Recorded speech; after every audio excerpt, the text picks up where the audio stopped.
नमस्कार, स्वागत है आप सभी का न्यूज 18 राजस्थान पर। मैं हूं आपके साथ ऋषिका। शुरुआत करते हैं इस वक्त की बड़ी खबर के साथ। आज शाम 7 बजे सीएमआर में विधायक दल की बैठक है। इस बैठक के लिए प्रदेश प्रभारी अजय माकन के साथ आईसीसी के मल्लिकार्जुन खड़गे को पर्यवेक्षक बनाकर जयपुर भेजा गया है। बता दें कि विधायक दल की बैठक में दोनों नेता विधायकों से अगले मुख्यमंत्री के नाम पर राय मशवरा करेंगे। बता दें कि इसके बाद ये रिपोर्ट दिल्ली में आला कमान को सौंपी जाएगी। कांग्रेस में इसी तरीके से मुख्यमंत्री का चयन होता है। हालांकि बैठक में आला कमान की ओर से नाम फाइनल करके भी भेजा जा सकता है। अगर ऐसा होता है तो फिर बैठक में उस नाम पर भी सभी विधायकों को एकजुट करने की कोशिश होगी। बड़ी खबर इस वक्त की। आज शाम 7 बजे विधायक दल की बैठक। ज्यादा जानकारी के लिए बात करेंगे सहयोगी सचिन से। सचिन, क्या कुछ जानकारी है इस बैठक को लेकर? देखिए, कल रात को अचानक ये बैठक तय की गई है। इस बैठक के लिए जो प्रदेश प्रभारी अजय माकन, उनके साथ में जिनको ये जिम्मेदारी दी गई है, वो जयपुर आ रहे हैं। 2 ऑब्जर्वर बनाकर जो है पीसीसी ने दिया है, वहाँ पर इस देख रेख में आज ये पूरा कार्यक्रम होगा। अब इस तरह से जनता स्वीकार करती है, क्या कुछ नाराजगी होनी चाहती है, ये तो होने के बाद ही यहाँ से पता लगेगा। लेकिन ये साफ कर दिया है कि जनता ने कि अब केवल राजस्थान में ये जो विधायक दल की बैठक है, ये काफी महत्वपूर्ण हो जाती है, क्योंकि चलिए ठीक है सचिन, बहुत शुक्रिया आपका इस तमाम जानकारी के लिए।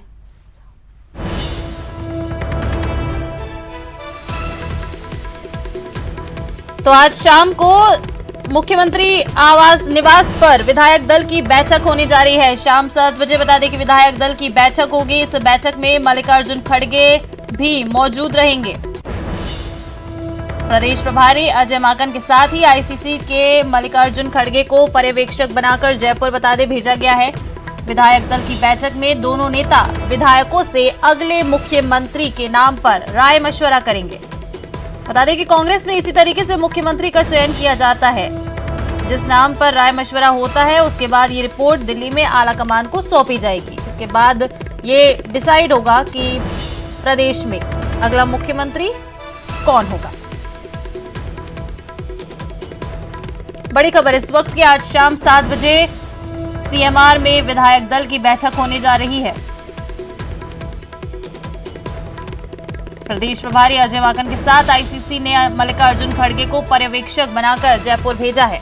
शाम 7 बजे ये बड़ी बैठक होने जा रही है। आज सीएमआर में सभी विधायक मौजूद रहेंगे और उस एक नाम पर राय मशवरा किया जाएगा जो अब राजस्थान की कमान संभालेगा। विधायक दल की बैठक होगी। बैठक में दोनों नेता विधायकों से अगले मुख्यमंत्री के नाम पर चर्चा करेंगे। जो भी इस बैठक में नतीजा निकलता है उसकी एक रिपोर्ट बनाकर पार्टी आला कमान को दिल्ली में ये रिपोर्ट सौंपी जाएगी और उसके बाद ये तय होगा कि राजस्थान की कमान किसके हाथ में होगी। बता दें कि कांग्रेस में हमेशा इसी तरीके से मुख्यमंत्री का चयन किया जाता है। हालांकि बैठक में आला कमान की ओर से नाम फाइनल करके भी भेजा जा सकता है। 2 तरीके, या तो विधायक दल जो है वो किसी एक नाम पर राय मशवरा करे, एक नाम को फाइनल करे, या फिर आला कमान की ओर से खुद नाम फाइनल करके भेजा जा सकता है।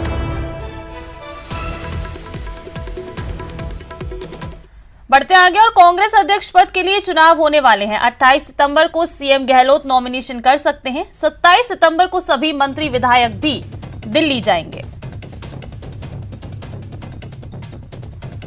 तो कांग्रेस अध्यक्ष पद के लिए चुनाव होने वाले हैं। सरगर्मियां तेज हो चुकी हैं अध्यक्ष पद को लेकर। 28 सितंबर को सीएम गहलोत नॉमिनेशन कर सकते हैं। 2 दिन पहले ही सीएम अशोक गहलोत ने नॉमिनेशन फॉर्म भरने का ऐलान किया और अब तारीख भी सामने लगभग आ गई है कि शायद 28 सितंबर को सीएम अशोक गहलोत नॉमिनेशन कर सकते हैं और 27 सितंबर को इसी को लेकर सभी मंत्री विधायक भी दिल्ली जाएंगे।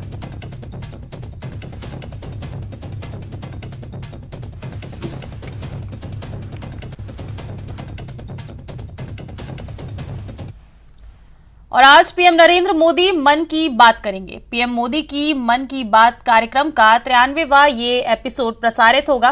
पीएम मोदी आज सुबह बता दें कि 11 बजे देशवासियों को मन की बात में संबोधित करेंगे। पीएम मोदी आज मन की बात कार्यक्रम करेंगे। कार्यक्रम का ये 93वां एपिसोड होगा। सुबह 11 बजे देशवासियों को संबोधित किया जाएगा।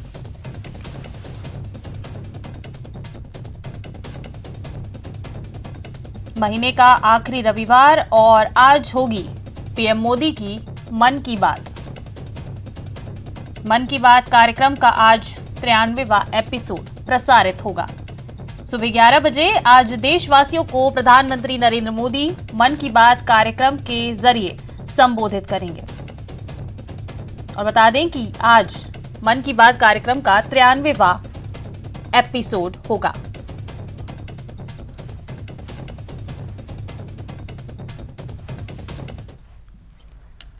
जयपुर के जगतपुरा इलाके से युवक का अपहरण कर फिरौती मांगने के मामले का रामनगरिया थाना पुलिस ने चंद घंटों में ही खुलासा कर दिया है। जयपुर के डीसीपी ईस्ट राजीव पचार ने बताया कि शुक्रवार को गुरुकृपा अपार्टमेंट में रहने वाले 3 दोस्तों के साथ घर में घुसकर आरोपियों ने मारपीट की थी और एक युवक विनोद को चाकू की नोक पर अपहरण कर ले गए थे, जिसे छोड़ने की एवज में आरोपियों ने 3 लाख रुपए की फिरौती मांगी थी।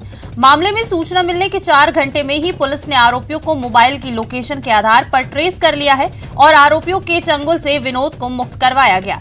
इसके साथ ही पुलिस ने 5 आरोपियों को भी गिरफ्तार कर लिया है।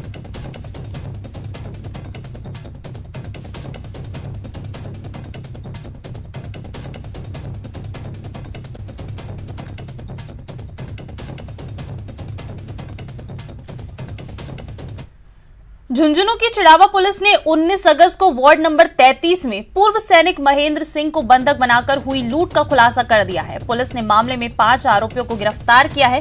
पुलिस अधिकारियों ने बताया कि स्थानीय लोगों ने दिल्ली के कुछ बदमाशों के साथ रेकी की। इसके बाद पूर्व सैनिक महेंद्र सिंह के घर में घुसकर लूट की वारदात को अंजाम दिया। मामले को गंभीरता से लेते हुए जब जांच की गई तो पता चला कि सूरजगढ़ रोड पर किराए के मकान में करीब 10 दिन तक कुछ लोग रुके थे और उन्होंने वारदात के पहले दिन ही मकान को खाली कर दिया था। इसके बाद पुलिस ने इन व्यक्तियों की तलाशी के लिए कई टीमों को लगा दिया था। इसी दौरान दिल्ली स्पेशल टीम ने अभिषेक, हिमांशु और उसके साथियों को गिरफ्तार कर लिया, जिन्होंने अपने साथियों के साथ वारदात को अंजाम दिया। फिलहाल पुलिस आरोपियों से पूछताछ कर रही है।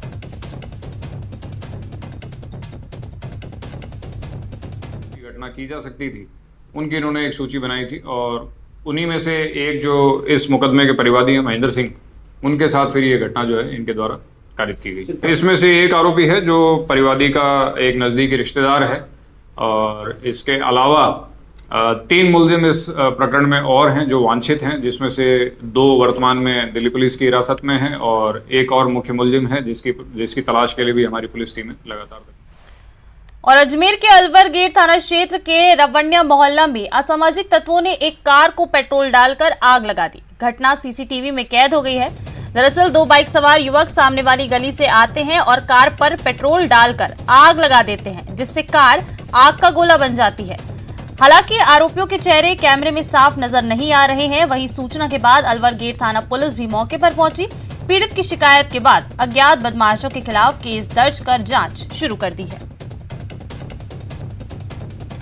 ये वो सीसीटीवी फुटेज दिखा रहे हैं आपको, जो ये पूरी वारदात कैमरे में कैद हुई है। कुछ अज्ञात बदमाश आते हैं अजमेर के अलवर गेट के रवण्या मोहल्ले में, ये असामाजिक तत्व आते हैं कुछ और एक कार को पेट्रोल डालकर आग के हवाले कर देते हैं।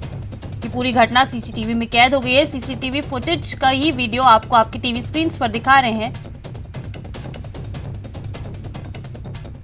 बदमाशों के हौसले किस तरह से बुलंद हैं, उसकी वानगी ये वीडियो साफ बता रहा है। किसी का डर नहीं है, आए और कार पर पेट्रोल डालकर कार में आग लगा दी। हालांकि जो सीसीटीवी फुटेज सामने आया है उसमें आरोपियों के चेहरे कैमरे में साफ नजर नहीं आ रहे हैं, क्योंकि काफी दूर ये सीसीटीवी लगा हुआ था। गुजर रत्ती रावड़िया मोहल्ला है। रात के 12:30 बजे किसी ने पेट्रोल डाल के आग लगा दी। 2 बंदे थे, बाइक पर आए और ये गली है सामने, इसमें से निकल गए। रात के गाड़ी है सेंट्रो। क्या हुआ गाड़ी?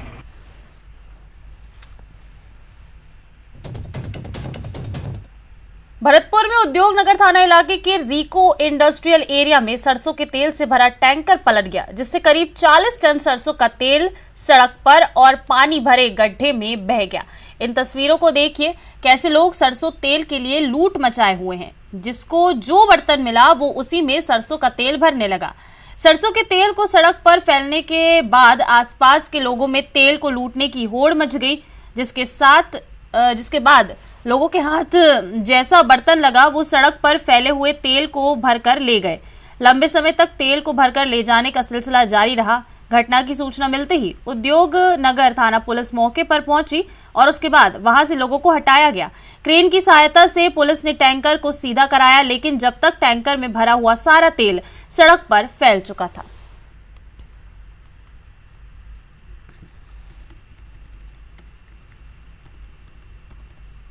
क्यों लग रही है? यहाँ पर एक तेल का टैंकर था, वो यहाँ पे बंद गया था, इसलिए तेल फैल गया। उसको लेने के लिए लोग लूटने के लिए इकट्ठा हो गई। काय का तेल था इसमें? सरसों का तेल। जैसलमेर के सीमावर्ती क्षेत्र के खुइयाला गांव से रामगढ़ पुलिस द्वारा 2 कश्मीरी युवकों को डिटेन किया गया है।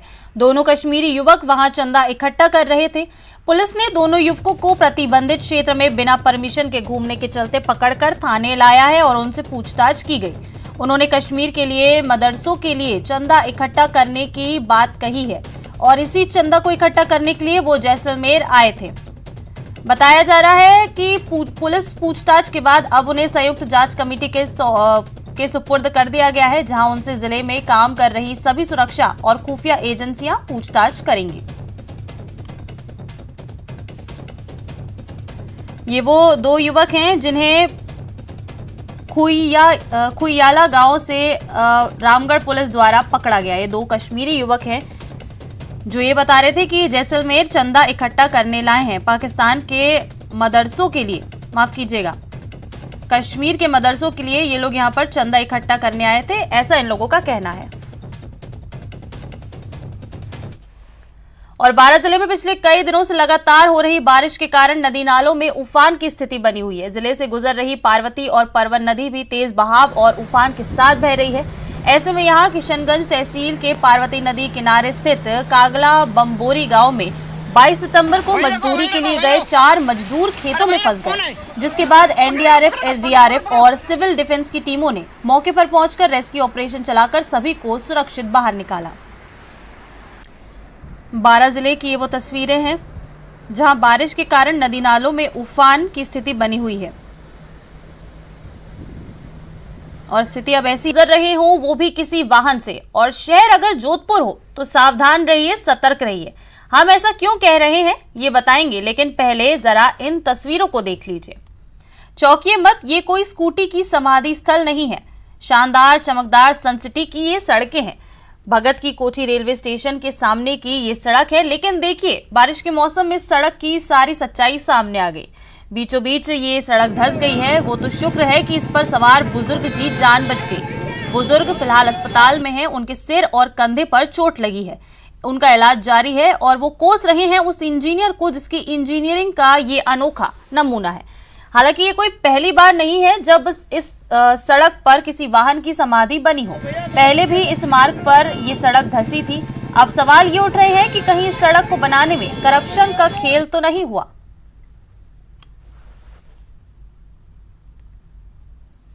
रोड पर सीधे सीधे जा रहा था, ठीक है, आगे एक ट्रक जा रही थी, तो ट्रक जाने से क्या हुआ सर, ट्रक के पीछे वो जो 4 पहिए होते ना, उसके जाते ही हुआ तो वो उसके कारण से वो सड़क घिस गई।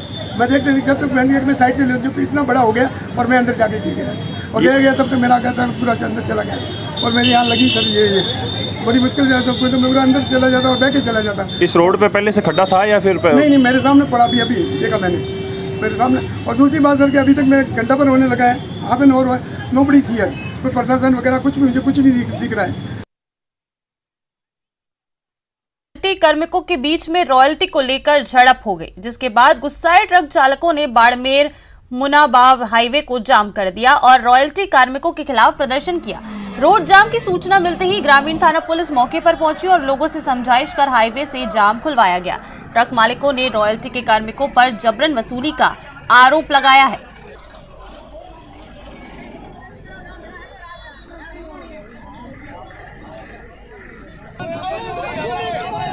पे यहाँ अवैध वसूली कर रहे हैं। इनका कच्चे माल की ठेका हो रखा है जो इनको क्रेशरों पे वो लगाना चाहिए, और ये उस क्रेशरों को छोड़ के यहाँ एक हाईवे पे अवैध रूप से बैठे हैं और पर गाड़ी को रुकवा के 1000 से 1200 रुपये वसूल रहे हैं, और उसका न तो कोई रसीद है गवर्नमेंट की, न कोई प्रूफ है। मैसनरी स्टोन का ठेका स्टार्ट हुआ है। पिछले 6 महीने से यहाँ ठेका बंद था, कल से ये स्टार्ट हुआ ठेका। यहाँ काफ़ी समय से ये लोग 1 रुपया भी रॉयल्टी के बाबत देना नहीं चाहते। इन लोगों को एक ही तकलीफ है कि हम पैसा नहीं देंगे। ये मारूड़ी रोड पे पहले टोल नाका था, अब रॉयल्टी नाका चेंज हुआ है। आर्यन एसोसिएशन कोई नाम से किसी संस्था के नाम से हुआ है। उसी बात को लेकर आपस में लोकल गाड़ी करके रॉयल्टी की जो राशि है उसको कम ज़्यादा को लेकर आपस में बोलचाल हुई थी। इनको अभी समझाइश की गई है, तो रास्ता थोड़ी देर बंद था जिसको खुलवाया है। अब इन दोनों पक्षों को ले जाकर आपस में वार्तालाप करके इनका जो भी है सरकार का क्या मांग है इन लोगों की? रॉयल्टी वाले क्या लोकल वाले कह रहे हैं इसमें थोड़ी रियायत दी जाए, ज़्यादा पैसा बता रहे हैं, कोई टन के हिसाब से इनको ज़्यादा लग रहा है।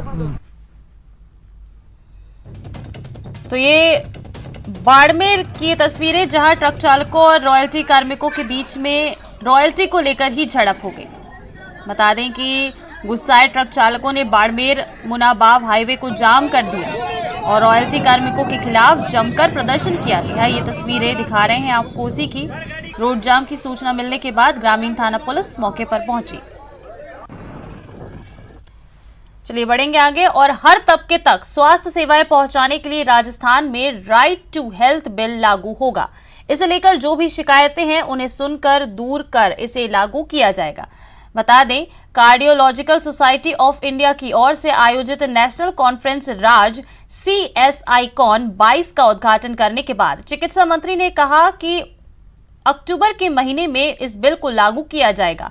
कॉन्फ्रेंस के पहले दिन हार्ट संबंधी इलाज में हो रही नई रिसर्च के अलावा नवीनतम इलाज तकनीकों पर चर्चा की गई।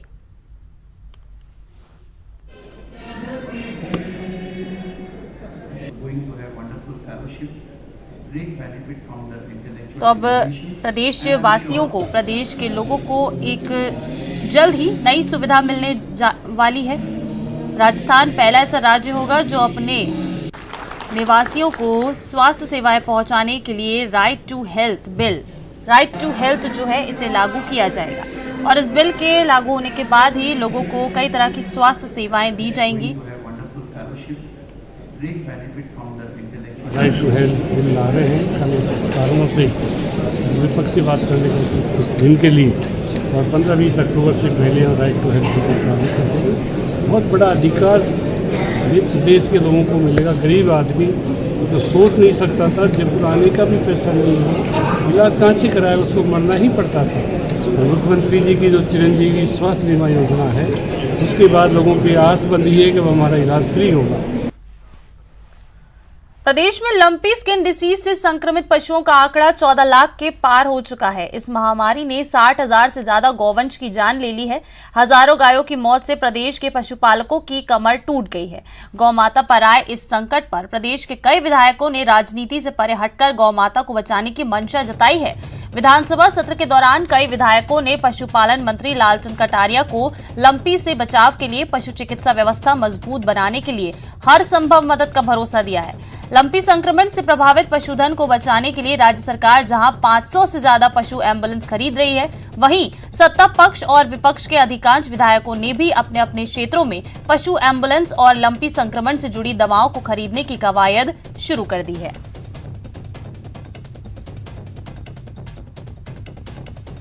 तो लंपी को लेकर अब बता दें कि कई विधायक जो हैं आगे आए हैं। पक्ष विपक्ष दोनों के विधायक, नेता, मंत्री अब आगे आ रहे हैं। हजारों, बता दें कि 14 लाख के पार हो गया है संक्रमित पशुओं का आंकड़ा। समय में एम्बुलेंस भी ले रहे हैं 500, वो भी पूरे राजस्थान की जनता पशुपालकों की सेवा करेगी। कई विधायक साथियों ने इस बार जब चर्चा में भाग ले रहे थे तो अपने फंड से एम्बुलेंस देने की बात भी कही है। काफ़ी लोगों ने उसमें रुचि ली है बढ़ चढ़ कर, और उन्होंने सदन में घोषणा करी है कि हमारे विधानसभा क्षेत्र में MLA फंड से आने वाले समय में गोवंश को बचाने के लिए, पशुधन को बचाने के लिए विधायक कोष से एम्बुलेंस देंगे। अगले महीने तक हम पशु बीमा लागू कर देंगे राजस्थान के अंदर। 2 कंपनियों ने भाग लिया है, बिड कुछ समय बाद खुल जाएगी, तो जैसे बिड खुलेगी उसके बाद में हम पशुधन बीमा का काम चालू कर देंगे। और 26 सितंबर यानी सोमवार से शुरू होने जा रहे शारदीय नवरात्र को लेकर श्री गंगानगर के दुर्गा मंदिर में तैयारियां शुरू हो गई हैं। मंदिर प्रबंधन कमेटी तैयारियां कर रही है और मां भगवती के दरबार में विशेष साज सज्जा की जा रही है। शारदीय नवरात्रि की शुरुआत को देखते हुए बाजारों में भी खासी रौनक देखने को मिल रही है। नवरात्रि के दौरान जहां विनोबा बस्ती स्थित दुर्गा मंदिर में भजन कीर्तन का दौर जारी रहेगा, वहीं सामूहिक पूजा पाठ भी विभिन्न आवासीय क्षेत्रों में और घरों में की जाएगी। यहाँ बैरिकेड करके वो रस्सी वगैरह बांध की और लाइन से हम चलाते हैं। ये सब उधर से एंट्री है सामने मेन गेट से, और इधर से बाहर निकालते हैं जी। तो सारे पदाधिकारी, कार्यकर्णी, सारे हमारे जो भी ब्राह्मण पुजारी जी हैं, सब सेवादार। नवरात्र मेले की व्यवस्थाओं, श्रद्धालुओं की भीड़ और पर्यटकों की सुरक्षा व्यवस्था को ध्यान में रखते हुए आमेर महल में हाथियों का संचालन आज से 6 अक्टूबर तक पूरी तरह से बंद रहेगा। नवरात्रा मेले के दौरान महल पर्यटकों के लिए सुबह 8 बजे से शाम 5:30 बजे तक ही खुला रहेगा। नाइट टूरिज्म के लिए आमेर महल में पर्यटकों का प्रवेश बंद रखा जाएगा। महल प्रशासन ने बुकिंग व्यवस्था सिंहपोल गेट और त्रिपोलिया गेट पर की गई है। त्रिपोलिया गेट से पर्यटकों की निकासी की व्यवस्था रहेगी। आमेर शिला माता मंदिर में श्रद्धालुओं की व्यवस्थाओं का जायजा लिया संवाददाता महिमा जैन ने। हमारी कोरोना के 2 साल बाद अब प्रदेश में नवरात्रा बड़े पैमाने पर मनाए जा रहे हैं। वहीं जयपुर के आमेर शिला माता मंदिर में मैं इस वक्त मौजूद हूं, जहां पर भारी संख्या में नवरात्राओं में भक्त उमड़ते हैं, माता के दर्शन करते हैं, माता को रिझाने की तमाम प्रयास करते हैं। और वहीं आप सभी जानते हैं कि 2 साल बाद इस बार फिर से माता का मंदिर भक्तों के लिए खुलेगा। और वहीं मैं आपको बता दूं, सारी तरीके की तैयारियां नवरात्रा को लेकर हो चुकी है। बैरिकेड्स लग चुके हैं, बाकायदा अलग अलग लाइन्स बनाई गई है ताकि किसी भी तरीके की यात्री को कोई दिक्कत ना हो। भगदड़ के भी, अगर भगदड़ का भी आसार यहाँ बनता है तो भी उस तरीके के लिए प्रॉपर मैनेजमेंट यहाँ पर किया गया है। खाने पीने की व्यवस्था बाकायदा यहाँ कैंटीन एक बनाई गई है, जिससे यात्री को किसी भी तरीके की परेशानी ना हो।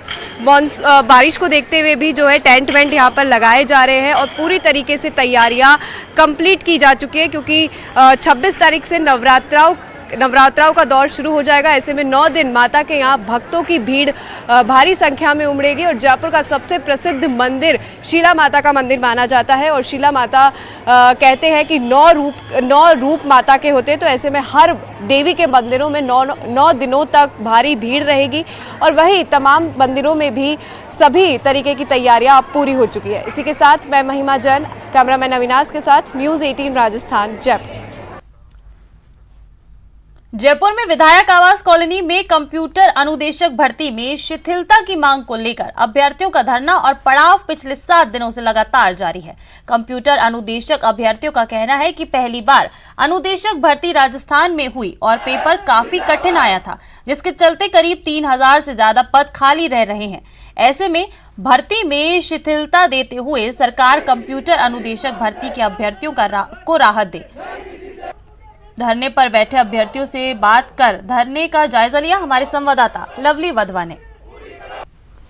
राजस्थान में निकली हाल ही में कंप्यूटर अनुदेशक भर्ती में शिथिलता की मांग लगातार आगे बढ़ती जा रही है। पिछले 7 दिनों से लगातार विधायकों के आवास के ठीक बाहर इन कंप्यूटर अनुदेशक के अभ्यर्थियों ने अपना मजमा लगा रखा है। ये लोग सरकार से मांग कर रहे हैं कि इन्हें शिथिलता दी जाए, इन्हें किसी प्रकार से राहत दी जाए ताकि इनका भी चयन हो सके। ये सरकार के साथ मिलकर के सरकार की तकनीक को, IT की तकनीक को आम लोगों तक पहुँचा सके। हमारे साथ में कुछ लोग अभ्यर्थी हैं, उनसे हम बात करते हैं। क्या नाम है भैया आपका? जी, मेरा नाम सुरेश कुमार सैनी है। अच्छा सुरेश, क्या मांग है आप लोगों की, क्यों विधायकों के घर के बाहर धरना दे रहे हो? जी देखिए, एक्चुअली हम कंप्यूटर अनुदेशक के अभ्यर्थी है और जैसा कि राजस्थान के इतिहास में पहली बार कंप्यूटर अनुदेशक की भर्ती है। ये राजीव गांधी जी का भी सपना था कि पूरे भारत में IT की क्रांति हो। हम पूरे IT के बंदे हैं, कंप्यूटर के BTech, कोई BCA वाले बंदे हैं। तो जैसा कि पहली बार राजस्थान में 10,157 पोस्टें आई है और फिर पेपर लगा, लेकिन पेपर का लेवल बहुत ही कठिन आया था। नेट गेट इसरो लेवल का, साइंटिस्ट लेवल तक का क्वेश्चन आए थे, तो इस वजह से कई बच्चे सोल्व नहीं कर पाए। तो इस वजह से राजस्थान पेपर में 2 पेपर हुए थे, फर्स्ट पेपर, सेकेंड पेपर, दोनों में मिनिमम 40% और ST/SC के लिए 35% का मिनिमम क्राइटेरिया था। तो वो बच्चे कई 1 नंबर से 2 नंबर से कुछ। कल देर शाम राजस्थान के प्रभारी महासचिव अजय माकन ने बता दें कि कांग्रेस अध्यक्ष सोनिया गांधी से मुलाकात की थी। राजस्थान के सियासी हालात पर चर्चा हुई है और करीब 1 घंटे तक ये चर्चा चली। बड़ी खबर इस वक्त की आपको बता रहे हैं। कल देर शाम राजस्थान के प्रभारी महासचिव अजय माकन ने कांग्रेस अध्यक्ष सोनिया गांधी से मुलाकात की थी। राजस्थान के सियासी हालात पर चर्चा हुई। करीब 1 घंटे तक अजय माकन और कांग्रेस अध्यक्ष सोनिया गांधी के बीच ये मुलाकात हुई और चर्चा की गई राजस्थान के सियासी हालातों पर लेकर। बड़ी खबर इस वक्त की, कांग्रेस अध्यक्ष पद के लिए सियासत अब तेज हो गई है। इसी कड़ी में कल देर शाम राजस्थान के प्रभारी महासचिव अजय माकन ने कांग्रेस अध्यक्ष सोनिया गांधी से मुलाकात की।